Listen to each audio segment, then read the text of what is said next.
Spiderman brand new day சைட்லேருந்து update மழையே பெஞ்சிருக்கு. என்னெல்லாம் அப்டேட் கொடுத்துருக்காங்கன்னு பார்த்துருவோம். ஃபர்ஸ்ட் சோனி ஸ்பைடர்மேனோட நியூ சூட்டை ரிவீல் பண்ணுறதுக்கு 2 ஃபுட்டேஜ் கொடுத்துருக்காங்க. ப்ளஸ் இந்த படத்துக்கான மேஜர் காஸ்டிங் கன்ஃபார்ம் ஆயிருக்கு. அப்புறம் செட்லிங்குமே நடந்திருக்கு. படத்துக்கான ஷூட்டிங்குமே இப்போ ஸ்டார்ட் பண்ணிட்டாங்க. ஷூட்டிங் போய்கிட்டு இருக்கு. எல்லாத்தையும் பிரிச்சு டீடைலாக கிளியர்கிட்ட பார்த்துருவோம். ஃபர்ஸ்ட் நம்ம சோனி சைட்லேருந்து கிடைச்சிருக்க ஸ்பைடர்மேனோட new suit reveal footage 2 footage கொடுத்துருக்காங்க சோனி. இது நியூ சூட் தான், ஆனால் டெக்னிக்கலா நியூ சூட் இல்ல. நோ வே ஹோமோட எண்டிங்ல நம்ம ஸ்பைடர்மேன் தன்னோட ஃபைனல் ஸ்விங்க்கு யூஸ் பண்ற நியூ சூட் இது. எந்த ஒரு ஸ்டார்ட் டெக்கும் இல்லாத செல்ஃப் மேட் சூட் இது. இந்த 2 ஃபுட்டேஜ்ல டீடைலா காமிச்சிருக்காங்க. இதுவரை நம்ம டாம் ஹாலண்ட் சூட்ல அந்த வெப்பிங் டிசைன்றது பெருசா வெளில தெரியாது. இந்த சூட்ல இருக்கிற அந்த வெப்பிங் டிசைன்றது டோபி அண்ட் ஆண்ட்ரூ சூட்ல இருக்க மாதிரி இருக்கு. இதுக்கு முன்னாடி நம்ம டாம் ஹாலண்ட் சூட்லாம் ஜஸ்ட் அது ஒரு பிரிண்ட் பண்ணப்பட்ட ஒரு டிசைன் மாதிரி தான் இருக்கும். ஆனா இப்போதைக்கு அந்த பழைய டிசைன் எடுத்து வந்திருக்கிறது நல்லா இருக்கு. இதை இப்படியுமே சொல்லலாம், நம்ம டோபி அண்ட் ஆண்ட்ரூவோட சூட்டை பார்த்து இன்ஸ்பயர் ஆகி தான் நம்ம டாம் ஹாலண்ட் இந்த நியூ டிசைன் சூட்டை பில்ட் பண்ணிருப்பாரு. அந்த 2 ஸ்பைடர்மேனோட இன்ஸ்பிரேஷன்றது அந்த ஸ்பைடர் லோகோலே தெரியும். அடுத்து இந்த ஸ்பைடர் வெப்பிங் குள்ள பாத்தீங்கன்னா எக்ஸாகனல் பேட்டர்னுமே இருக்கும் டோபி அண்ட் ஆண்ட்ரூ சூட்ல இருக்கிற மாதிரி. இந்த வேலையை சூட் டிசைனர் பார்த்திருப்பாங்க. பெரிய வெப்சூட்டர் இப்போதைக்கு ஒரு வச்சிருக்காரு. ஸ்டாக் டெக் மாதிரி தெரியல, இதுவே செல்ஃப் மேட் வெப்சூட்டர்னு நினைக்கிறேன். அநேகமா இனி நம்ம எம்சியூ ஸ்பைடர்மேன் காமிக் கிட்ட ஒரு செல்ஃப் மேட் ஹீரோவா காமிப்பாங்கன்னு நினைக்கிறேன். நீங்க டோபி அண்ட் ஆண்ட்ரூ பார்த்தா தெரியும், அவங்க செல்ஃப் மேட் ஹீரோஸ் தான். லைக் காமிக்ல இருக்கிற மாதிரியே நம்ம டாம் ஹாலண்ட் எம்சியூல நிறைய விஷயத்தை சேஞ்ச் பண்ணி சொல்லியிருந்தாங்க. இப்போ திருப்பி நம்ம டாம் ஹாலண்ட் ஸ்பைடர்மேனை காமிக் ஹீரோ ட்ராக்குக்கு கொண்டு வராங்க. இந்த சூட்டர் லுக்ன்றது உண்மையாக சூப்பரா இருக்கு. ஆனா எனக்கு தெரிஞ்சு படத்துல இப்படி நம்ம சூட்டை பார்க்க போறது இல்ல. இந்த சூட்டை இன்னும் சூப்பரா காமிக்கிறதுக்கு சிஜி என்ஹான்ஸ்மென்ட் கண்டிப்பா பண்ணுவாங்க. ஃபைனலா நம்ம டாம் ஹாலண்ட் இந்த சூட்டோட வி ரெடி டு ஷூட்டிங் போறாரு. இந்த சூட்ல அவரோட லுக்குமே பார்க்க நல்லா தான் இருக்கு. நிறைய பேர் நோ வே ஹோமோட எண்டிங்ல வந்து இந்த சூட்டே ஓவர் கலர்ஃபுல்லா இருக்குன்றத சொல்லியிருந்தாங்க. அது நிறைய பேர் இந்த ப்ளூவா தான் ஓவர் கலர்ஃபுல்லா இருக்கதா சொல்றாங்க. ஆனா இதே அளவுக்கு கலர்ஃபுல்லா தான் காமிக்லயும் நம்ம ஸ்பைடர்மேன் சூட் இருக்கும். லைவ் ஆக்ஷன் வந்து நம்ம டோபி அண்ட் ஆண்ட்ரூவோட சூட்டை டோன் டவுன் பண்ணிருப்பாங்க. ஆனா ஹோம் கமிங்ல இதே மாதிரி தான் நம்ம டாம் ஹாலண்டுக்கு சூட்டை எடுத்து வந்திருப்பாங்க. ஆனா அது ஓவர் கலர்ஃபுல்லா இருந்திருக்காது. இப்ப இருக்கிற இந்த கலர்ஃபுல்லான ஸ்பைடர்மேன் சூட் எனக்கு பிடிச்சிருக்கு. இந்த ஏராவே காமிக் புக் ஹீரோஸ்க்கு காமிக்ல இருக்க மாதிரி கலர்ஃபுல் சூட்ஸ் கொடுக்குற ஏரான்னு நினைக்கிறேன். நல்லா இருக்கு. நம்ம டெட்பூல் அண்ட் வூல்வரின் அண்ட் சூப்பர்மேன், இப்ப ஸ்பைடர்மேன் அடுத்த படத்துல கன்ஃபார்ம் ஆயிருக்க காஸ்டிங் சைடு வந்தோம்னா இதனால அரசு புரசல கன்ஃபார்ம் ஆயிருந்தா நம்ம ஹல்க் மார்க் ரஃபலோ ஆஸ் ஹல்கா இந்த படத்துல கன்ஃபார்ம் ஆயிட்டாரு. ஒருவேளை இந்த படத்துல ஃபைனல் பாஸ் ஃபைட் ஹல்க் தான் இருப்பாரோ. அது பிரேவ் நியூ வேர்ல்ட்ல யூஸ் பண்ற சமயத்துல இந்த மூவில அது எப்படி பிளே ஆக போகுதுன்னு தெரியல. வெயிட் பண்ணி பார்ப்போம். அடுத்து ஹல்கோட டிஸ்ட்ரிபியூஷன் ரைட் ஸ்டில் இன்னும் யூனிசல் தான் வச்சிருக்காங்கன்னு நினைக்கிறேன். ஏன்னா பிராண்ட் நியூவோட செட்ல யூனிசல் பிக்சர்ஸோட ஒரு வேனுமே வந்து நிக்குது. ஹல்கோட ரைட்ஸ் மாறுல்ட்ட தான் இருக்கு. ஹல்கோட சோலோ ஃபிலிம்கான டிஸ்ட்ரிபியூஷன் ரைட்ஸ் தான் யூனிசல் பிக்சர்ஸ் இருக்கு. ஹல்க் இந்த படத்துல இருக்கிறதுனால யூனிசல் பிக்சர்ஸோட வேன் அங்க வந்திருக்கா இல்ல வேற எதுக்காச்சும் வந்திருக்கான்றது ஒரு டவுட்டா இருக்கதான் செய்யுது. ஆனா ஸ்பெசிஃபிக்கா பிராண்ட் நியூவோட செட்டுக்கு எதுக்கு யூனிசல் பிக்சர்ஸோட வேன் வந்திருக்கிறது தெரியல. ஹல்க கிராஸ் ஓவர் படங்கள்லாம் மால் யூஸ் பண்ணலாம். அதுக்கெல்லாம் எந்த ஒரு பர்மிஷனும் யார்ட்டையும் வாங்க தேவையில்ல. அப்புறம் இந்த படத்துல பனிஷர் இருக்காருன்றது ரீசெண்டா நம்ம கேன் ஃபேக்கி கன்ஃபார்ம் பண்ணியிருந்தாரு ஒரு இன்டர்வியூல. அப்புறம் நம்ம ஜெண்டாய் ஆசா எம்ஜே அண்ட் ஜாக்கப் பெட்டலின் ஆசா நெட்டா 2 பேருமே ரிட்டர்ன் ஆகுறாங்க. அடுத்து மைக்கேல் மாண்டா ஆசா ஸ்கார்பினா ரிட்டர்ன் ஆகுறாரு. 9 வருஷத்துக்கு முன்னாடி ஹோம் கமிங்கோட போஸ்ட் கிரெடிட்ஸ்ல பார்த்தவர் ஃபைனலா இந்த படத்துல அவர் அப்பியர் ஆக போறாரு. ஸ்பைடர்மேன் ஆசா ஸ்கார்பியன் ஃபைட் டெஃபினட்டா இருக்க தான் போகுது.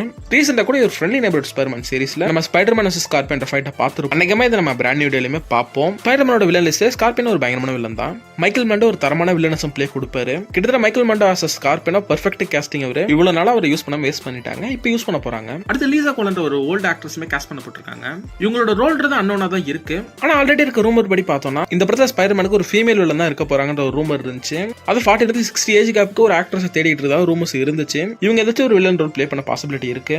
ஆனா காமிக்ல இந்த ஏஜ் கேப்ல இந்த வில்லன்ஸும் இல்ல. மேபி இந்த படத்தோட கிரியேட் பண்ண ஒரு கேரக்டர் அது மாறலுக்கு ஒன்றும் புதுசு இல்ல. அடுத்து நம்ம சேடி சிங்கோட ரோலுமே ஸ்டில் அன்னோனா தான் இருக்கு. அடுத்து இந்த படத்துல மிஸ்டர் நெகட்டிவ்மே கிட்டத்தட்ட கன்ஃபார்ம் ஆயிருக்காரு. ரொம்ப நாளா இந்த படத்துல மிஸ்டர் நெகட்டிவ் வர போறான்றது ஒரு ரூமரா இருந்துச்சு.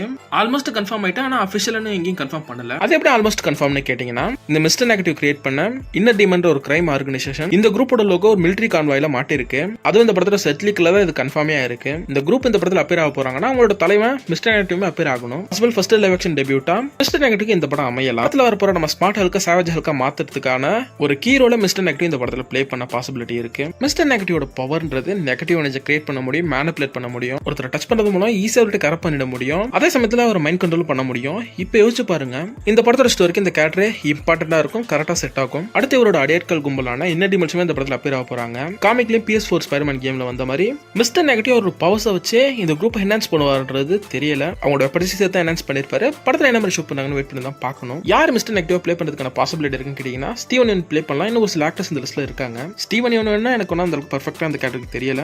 அப்புறம் என்ன ஸ்டீவன் யூன் சொன்னா அவருக்கு சென்ட்ரி மிஸ் ஆயிடுச்சு. மார்வல் வேற ஒரு ரோல் கொடுப்பாங்க. ஒரு அமெரிக்கன் சைனீஸ் ஆக்டர், அதே மாதிரி சைனீஸ் ரோல் இது. அதனால இவர் பிளே பண்ண பாசிபிலிட்டி இருக்கு நான் சொன்னேன். அடுத்த படத்துல ரூமர் லிஸ்ட்ல ஒரு சில வில்லன்ஸ் இருக்காங்க. பட் அவங்களுக்கான கேஸ்டிங் அவங்கள இந்த படத்துல இருக்காங்கன்னு எந்த ஒரு கன்ஃபர்மேஷனும் கிடையாது. ரூமர் லிஸ்ட் பெருசா தான் இருக்கு, வெயிட் பண்ணி தான் பார்க்கணும் இந்த கேரக்டர்ஸ்லாம் மூவில வருதான்ட்டு.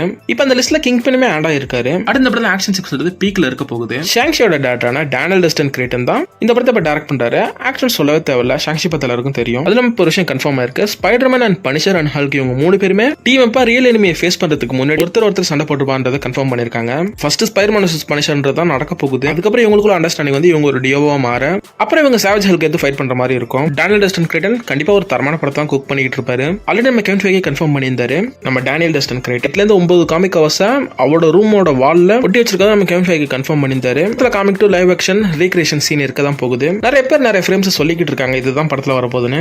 வெயிட் பண்ணி எந்தெந்த ஃப்ரேம்லாம் படத்துல வருதுன்னு பார்ப்போம். அடுத்து ஸ்பைடர்மேனோட ப்ரீவியஸ் ட்ரைலரை கம்பேர் பண்ணும்போது இந்த ட்ரைலர்ன்றது டார்க்கா இருக்கும், இந்த படமும் டார்க்கா இருக்குன்றத சொல்லிருக்காங்க. அடுத்து அப்படியே படத்தோட ஷூட் அண்ட் செட் லேக் பக்கம் வந்தானா இப்போதைக்கு நியூயார்க் போர்ஷன்ல ஸ்காட்லாண்ட்ல கிளாஸ்கோ சிட்டில தான் ஷூட் பண்ணிட்டு இருக்காங்க. பப்ளிக்கா ஷூட் பண்றதுனால இப்போ ஒரு சில செட் லீக்லாம் நடந்திருக்கு. டிமென்ஷன் குரூப்போட மிலிட்டரி கான்வாய் அண்ட் யூனிவர்சல் பிக்சர்ஸோட வேன் இப்படி ஒரு சில செட் லீக்ஸ் எல்லாம் நடந்துகிட்டு இருக்கு. அடுத்த ஒரு அப்டேட் இருக்கு, ஆகஸ்ட் 1ல இருந்து 3 வரையும் Spiderman vs punisher action sequence shoot பண்ண போறாங்களா. அது பப்ளிக்கா ஷூட் பண்ற சமயத்துல நம்ம ஸ்பைடர்மேனோட சூட்டுமே லீக் ஆயிடும். லீக்குக்கு முன்னாடியே நம்ம சோனி முந்திக்கிட்டாங்க. இவங்க லீக் பண்றதுக்கு முன்னாடி படத்துக்கு ப்ரமோஷனா ஒரு ப்ரமோஷன் ஸ்ட்ராட்டஜியா சோனி அதை யூஸ் பண்ணிட்டாங்க.